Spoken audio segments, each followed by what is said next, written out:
GariTalks. Today I wanted to talk about self-love. Someone asked me the question of, I'm sure we've all heard the statement, you have to love yourself before you can love anybody else. And the person asked me if I agreed or disagreed with that statement.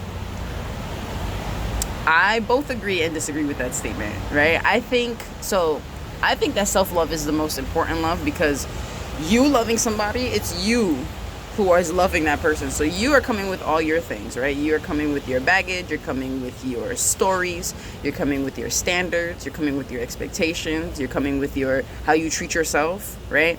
So that all dictates a relationship, how you treat yourself, right?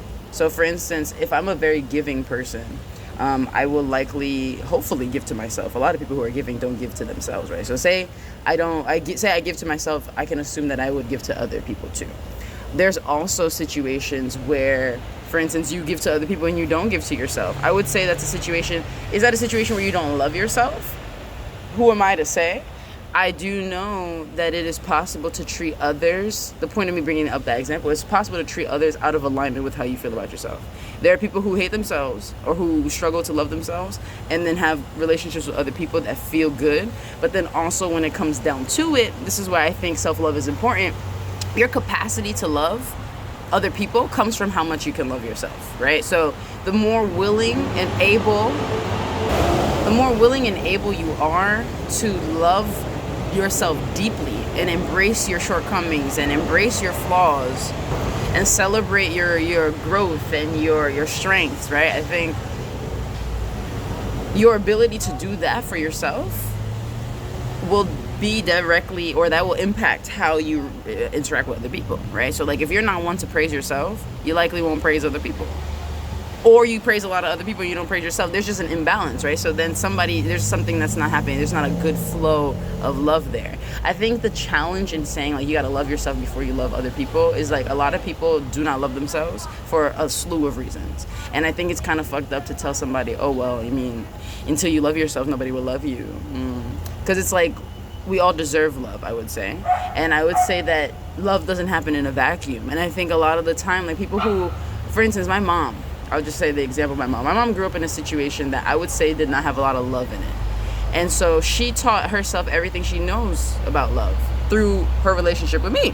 Through her relationship with me and through her relationships with others who treated her better, right? And I think my mom is definitely on a journey of loving herself. I've seen her, I don't think she treats herself with the ultimate kindness, which is funny because she treats the people around her with such kindness. But I do think her self-love and her standards then dictate the quality of friends that she has around her, right? Because she's not embracing her full self, she's also surrounded by people who are not embracing their full selves. You know what I'm saying? So I think it is crucial to love yourself. I don't think it is like you need to love yourself before you can interact with anybody. I think if we took the time to love ourselves and really appreciate ourselves before we got into relationships with other people, we would have a lot more fruitful relationships. But I think it is not fair to say to people who are struggling to love themselves or people who are working on that to be like, until you figure that shit out, don't come over here with none of that. I think about the movie Enough with J-Lo in it, where she's in an abusive situation and she does boxing, and the boxing gives her the confidence she needs to leave that situation. So I think it's really cool to have people around you to support you and love you and kind of give you the confidence when you don't have it. But ultimately, you need to develop that confidence for yourself, right? Because you can't have other people boosting you up and you just shitting on yourself or you don't believe it. Because self-esteem and self-confidence is the biggest. That's what makes you move. That's what makes you believe you can do things. That's what helps you go out and achieve things. So I would say it's a mix. I would say if somebody is struggling to love themselves, they should make the effort to like give some of themselves the love that they're giving to other people.